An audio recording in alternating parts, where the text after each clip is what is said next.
1 month hiatus and still reminding kids this is why they should have stayed in school. Not that many probably noticed, but I do want to apologize for my failure to post anything for the past month. My old laptop, this thing, fried its motherboard, and so I was without a La Computadora to post my little bits of anti-disestablishmentarianist fare until I found myself a suitable replacement. Well, a replacement anyway. Here I'm really using suitable as kind of a loose term, but I digress. On this episode, I'll be reviewing Killer Elite, the not a remake of the 1975 thriller starring James Caan and Robert Duvall. This new one also does have quite the star-studded cast. It's featuring Robert De Niro alongside Brit action film powerhouses Jason Statham and Clive Owen. Again, I do actually want to make it a point here to mention that though these two films do share a title, that is in fact pretty much all they share, just to make that clear. Now, to focus on the movie that I'm actually here to talk about, the new Killer Elite, which hit theaters on September 23rd, claims it's based on actual events. This is a fairly dubious claim, given that it's actually based on The Feathermen, which is a novel by, and I swear to you I'm not making this up, Ranulph Twizzleton Wickham Fiennes, who, according to Wikipedia, should not in fact be confused with actor Ralph Nathaniel Twizzleton Wickham Fiennes. I mean, duh. The names are so obviously different. How do you have to, how dumb do you have to be to make that mistake? It's so simple. Come on, Wikipedia. Give us a little credit here, right? Now, anyway, Feathermen and Killer Elite centers around the supposed 1980s assassinations of, I'm just calling him RT from here on out. RT's SAS regiment by a mysterious hit squad known by the conveniently ominous nom de guerre, the Clinic. The SAS, being Brits Special Forces, then take it upon themselves to become the Feathermen and go straight up death sentence on the Clinic's operatives' asses to protect their own. People are skeptical, were skeptical 2 decades ago when this book came out, and there's not a massive amount of proof that it's true, but Hollywood, never one to ignore a good hook to bring the sheep into the paddock, as it were, latched onto the true events thing like a leech to a hemophiliac.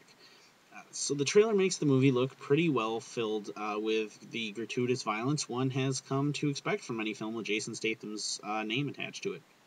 We open the trailer with Statham recently on the receiving end of a beating, sitting in a chair, apparently bound, explaining how much in common he has with a be-mustached Clive Owen.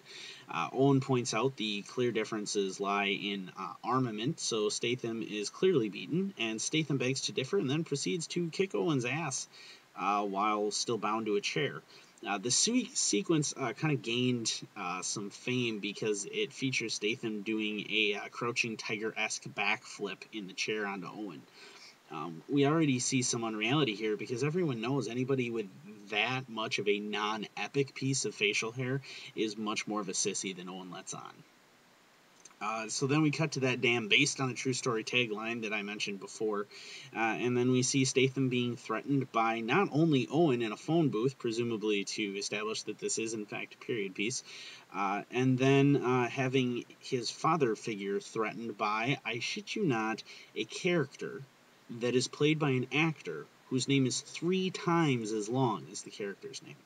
The character is simply referred to in billing as the agent here, and is played by a not unfamiliar face to action film audiences, Adewale Akinayu Ekbaje. If you're keeping score, you've seen this guy before in the Bourne Identity as deposed and disgruntled former African puppet dictator Nkwana Wambosi. Follow this all up with the obligatory aerial city shot and, of course, a montage of various acts of badassery. All this voiced over by a briefly seen captive and disheveled De Niro, informing Owen that taking him was a bad move. And then that's all punctuated by a brief shot of Yvonne Strahovski's exquisite Heine, accompanied by one of my personal favorite 80s hair band tunes, The Scorpions' Rock You Like a Hurricane. Then throw in some more of those words that trailer producers somehow think will more adeptly communicate who these characters are. And seriously, people, why not just like sell us a book with audio accompaniment if you're so convinced you can't introduce characters properly without written word? And then that all brings us home to the brief comic relief about De Niro trying to get his watch back, and several lines selected for the efficacy of communicating that this is in fact the end game. All in all, I do have to say this doesn't exactly look entirely awful as far as action films go. It's got an interesting plot based in part on an interesting novel, a great cast. To be frank, I'm a huge Jason Statham fan, and lots of gunplay, fights, and big kabooms. But that's just it. It's an action movie and nothing more. Uh, Good for a couple hours distraction and testosterone boosting, a few "did you see that shit" conversations with your friends, and that's really about it.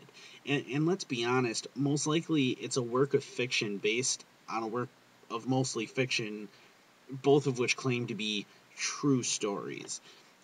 Why are we pretending differently? It seems terribly superfluous to me to use this as such a selling point when audiences would pay their $10 happily for this kind of thing, even when it was totally upfront about its having been conceived entirely in the head of some screenwriter who is heavily influenced by horse killer grade doses of caffeine, nicotine, and THC.